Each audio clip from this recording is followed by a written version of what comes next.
aussi, j'étais à Lille pour tourner sur une série TF1 qui s'appelle Le Négociateur. C'est François-Xavier de Maison qui a le rôle principal. Et c'est sur les prises d'otages. Et donc un négociateur qui va essayer de gérer un petit peu l'événement et pour que ça se passe bien. Voilà. Donc moi je suis présent sur un épisode. Ouais. Merci. Je t'en prie. Là, comme ça, déjà, mon rôle sur le projet en Ukraine, c'est un journaliste français qui est tombé amoureux d'une femme ukrainienne qui avait déjà des enfants, qu'il a rencontré en 2014 ou 2015, au début du conflit finalement. Son père travaillait à la Croix-Rouge, le père de personnage, donc est allé rapatrier ma femme, qui n'est pas encore ma femme, en France, qui vit avec nous, et on tombe amoureux quand moi je suis encore étudiant. Et la réaction de mes parents quand je leur annonce que je veux me marier n'est pas ce que j'attendais, notamment celle de ma mère. Et finalement, et on a toujours l'impression, oui, les filles de l'Est, c'est ça, ils sont là pour les papiers, pour les machins, pour les trucs. Ma femme, elle est ukrainienne, et elle n'est pas jamais là pour les papiers. Sinon, j'aurais tombé beaucoup plus facilement. Et donc ça, par exemple, c'est quelque chose c'est un message fort qui envoie sur le nom, en fait. C'est pas parce que c'est une fille de l'Est qu'elle a besoin d'avoir des papiers. En fait, les sujets d'actualité, je pense au film Propagande, par exemple. C'est quelque chose qui me plairait beaucoup de jouer ce genre de rôle. Ou un biopic. J'aimerais beaucoup jouer un biopic, parce que connaître la vie des gens qui nous ont inspirés ou éduqués, ou Bachung. Moi je suis un grand fan de Bachung, je rêverais de jouer un biopic sur Bachung par exemple. Je connais pas l'homme qu'il était, en tout cas les chansons qu'il a faites. Et puis des sujets d'actualité en fait, c'est vraiment des choses pour moi qui me passionnent, ou des histoires vraies, des histoires qu'il y a eu dans le passé. Mais là comme ça, je sais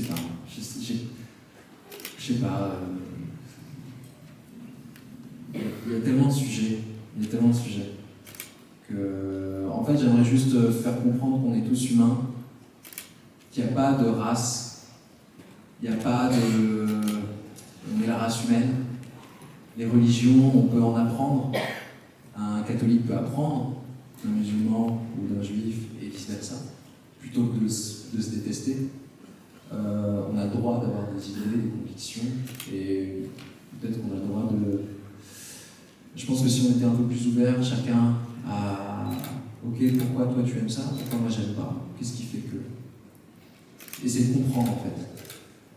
Voilà, des rôles comme ça, peut-être, de remettre en question, tu vois. Mais en fait, quand je jouais au basket, j'étais à Bordeaux, et à côté de chez moi, il y avait un petit théâtre. C'est qui la personne? Ok, comme ça je vais vous regarder. Et en fait, il y avait un petit théâtre à côté de chez moi, mais j'osais pas y aller. Mais ça me tournait dans la tête quand même cette idée. Et ce que j'ai fait, c'est que j'achetais des pièces de théâtre, je les lisais à haute voix chez moi tout seul. Et puis dans le milieu du sport, quand on est ado, jeune homme, j'étais un peu le seul qui s'intéressait à ça, donc j'osais pas trop en parler. J'étais un peu le seul qui écoutait pas du rap, etc., etc. Donc j'étais un peu timide, j'étais très timide. Je suis toujours, hein, mais je travaille dessus. Et puis quand j'ai fait du mannequinage, je me suis rendu compte que je prenais plus de plaisir à tourner des pubs que me faire prendre en photo, à jouer quelque chose, jouer une situation. Et puis ensuite, quand je suis arrivé sur Paris,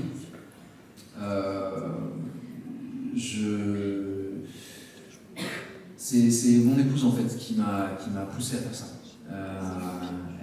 Il y avait un cours de théâtre gratuit et elle m'a inscrit à ce cours de théâtre sans me le dire. Et puis elle est venue avec moi. Elle a fait le cours de théâtre avec moi, alors qu'elle n'en avait rien à faire. Et puis je suis ressorti de là et je me suis dit, c'est un peu cliché de dire ça, mais j'ai eu une révélation. je me suis dit c'est pour ça que je suis sur cette terre, c'est pour jouer la comédie en fait, c'est pour faire passer des messages comme ça, de cette façon. C'est comme ça que je peux aider les gens, c'est comme ça que je peux m'aider aussi à devenir moi-même. Et voilà, et de fil en aiguille, j'ai pas fait d'école, j'ai pas fait tout ça, mais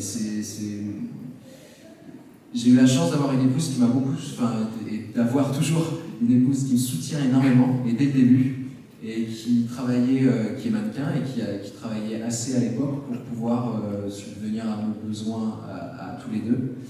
Et donc, l'argent que je gagnais avec mon petit boulot à mi-temps me permettait d'économiser pour faire des petites masterclass ou des petits stages pendant que mon épouse gérait le loyer, les courses, etc. en plus de son boulot. Donc c'est grâce à elle que j'ai pu aller me créer des opportunités. Voilà, donc c'est comme ça que et je me suis rendu compte que le basket finalement m'a beaucoup aidé quand je me suis retrouvé sur un plateau, parce que comme dans tous les sports collectifs, il y a des systèmes d'attaque, de défense avec des placements. Et quand on tourne, on a souvent des petites marques au sol qui nous disent quand on va sortir cette phrase, il faut être là, et puis ensuite on va faire ça, et puis on va prendre cette bouteille à ce moment-là, etc., etc. Et le basket m'a permis d'assimiler, quand je suis arrivé sur un plateau de tournage, ce genre d'informations, je les enregistre tout de suite, grâce à mon passé de basketteur.